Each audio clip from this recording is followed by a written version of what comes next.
Hey guys, how you doing? Hey Scott, I'm How good, are mate. How you? are you?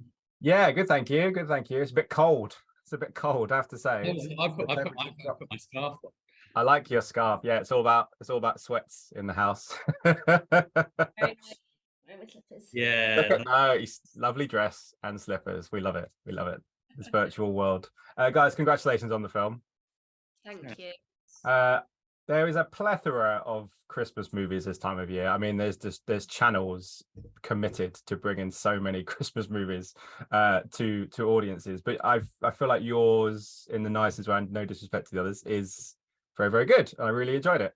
Yes. So I just wondered for you both, maybe Cora, starting with you, what made this different, did you think, in terms of a Christmas film and something we hadn't seen before? Crikey. What made it different? I think, to be honest, the fact that it's not set in a fairy tale land, it's not set somewhere where we can't. Obviously, The Grinch, fab. Like all these Christmas films that are set in these faraway lands, fab. But I feel like our film has this real realism. Like it could be set almost. It doesn't have to be a Christmas film. It could actually be set anytime because it is looking at a relationship and family dynamic and love and all that sort of jazzy stuff. So, does that answer your question? It What's that? does. It does. All I was going to add to it was the fact that I don't know if you saw this. It was only this morning, but there's now like a horror version of The Grinch coming out. No, there Someone's isn't. made a low budget horror film of The Grinch where he comes to kill loads of people. So, that might change your mind. Yeah, no, I think it's just fab, and also it's got Asa in it, and it's gonna no, be. Asa, I mean, have you been offered Christmas movies before? Have you had Christmas film scripts across your desk before? Or was this kind of the first one that came your way? I don't remember having read any other Christmas movies, at least none that were memorable.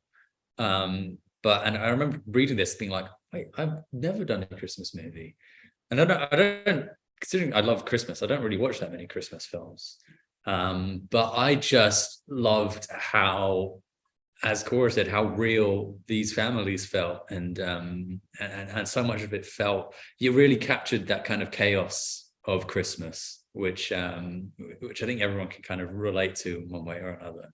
And the writing was really smart and really witty, and this family felt very like a family you might know and you might spend Christmas with. And I just thought it would be a great laugh. It feels a lot of at least my scenes in the kind of Taylor household feel almost like a piece of theatre, and that everyone's talking over each other, everyone's moving around. And I just thought it'd be a lot of fun to kind of dive into that and be a part of that. Yeah, it is really fun, but also it's got this.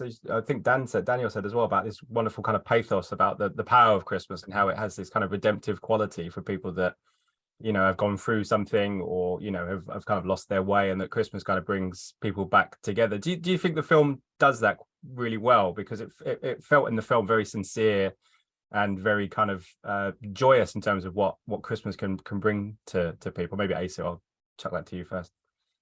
That's a good question. Yeah, I think this film, I think Christmas can be the tough time for people. And I think this film is really sort of about togetherness and sort of and healing those cracks which all families have. And it's about coming together and celebrating what makes you sort of family. Whether you're related to them or not, and really celebrating that and kind of championing that. And I think this film does it in a really honest way. It doesn't feel too sentimental. I think everything feels very earned and really sweet because of that. Yeah, I think it does.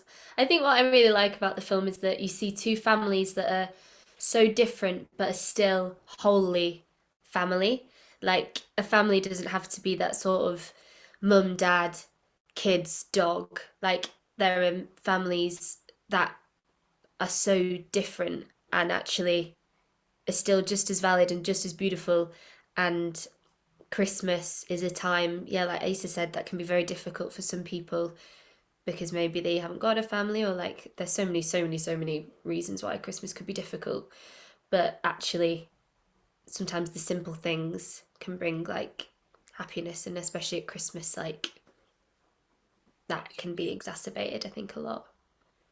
Yeah, there's a fantastic ensemble in this. I mean, I know you guys as actors hope you get to go to work with people that you like and you get to have a lot of fun with. But this one, it felt very genuine that you guys really did get along and you really had had a Christmas at a time that probably wasn't Christmas, but had your own little mini Christmas together. That must have been a great experience to not just have that relationship with an ensemble, but also kind of celebrate Christmas when it wasn't Christmas together. Maybe Cora, I'll chat to you first.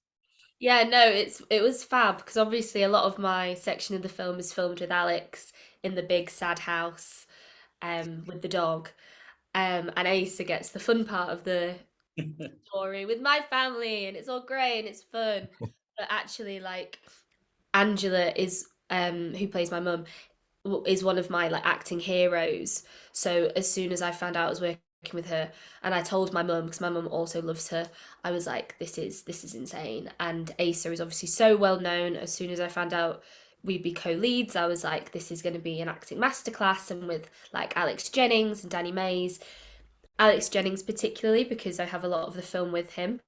Like we'd come to set and actually we'd have so much fun because we're making like a Christmas film, and even in those scenes that were like maybe slightly heavier or whatever, just even watching him work, especially the scene which you'll see where we're eating the dinner, that was an absolute scream to film, like because I'd be doing something and he would be laughing, but because the camera wasn't on him, obviously I couldn't react, so I'd be there like, don't laugh, don't laugh, don't laugh, don't laugh. And Alex would be just laughing at the other end of this huge table. And it was just a joy. It was just a joy. And yeah, the Christmas element. Oh God, I just love Christmas anyway. So being able to have Christmas in August was just brilliant. Danny was just telling me, Asa, that obviously you guys worked on Nanny McPhee and you were a little bit younger at the time. So he said it was quite nice to see you as an adult. What was that reunion like? It was, yeah, Nanny McPhee too, Cora. You gotta watch it.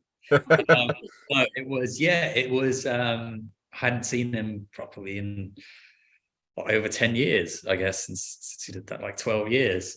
And so we were both in totally different parts of our careers. I mean, he's just so lovely and so full of beans, and just so down to have a good time. And I think that's so much of what this film captures, as Cora said, is that is the joy of Christmas. And I think for us as actors, just doing everything we can to encapsulate that, even though it was the height of summer when we were filming it, still trying to feel that Christmas energy, whether it's through singing songs or playing games or whatever it was. Me and Ramjon, who plays Cora's granddad, we would sort of like play. I had a ukulele and he had his guitar, so we'd go and sit and like play songs down like where all the sort of cast were hanging out and eating. Oh yeah, I remember that. Lovely, sort of funny family we formed over the summer.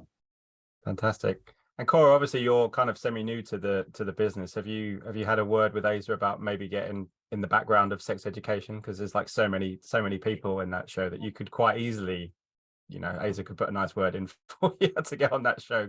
Because seemingly everybody wants to be on that show. Why haven't you put in a good word? No, to be honest, I'm doing some really amazing projects at the moment, aside from even hopefully how amazing this film will be.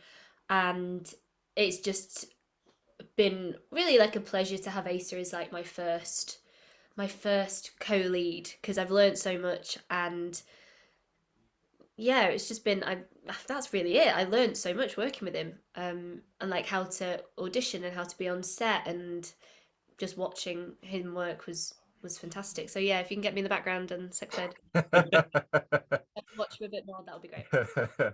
I just quickly before I go, Asa, I did speak to Emma Mackey recently when she did press for Emily, and she was really excited for season 4 because of the end of season 3. Are you excited now? Because fans, they've been left on some tenterhooks. What can you say to them that maybe without spoiling anything? Will they get some answers or not? I don't know. You probably can't tell me anything. It's like Marvel with Sex Education now, isn't it? Can't say too much, I'm afraid. But things do get shaken up a bit this season.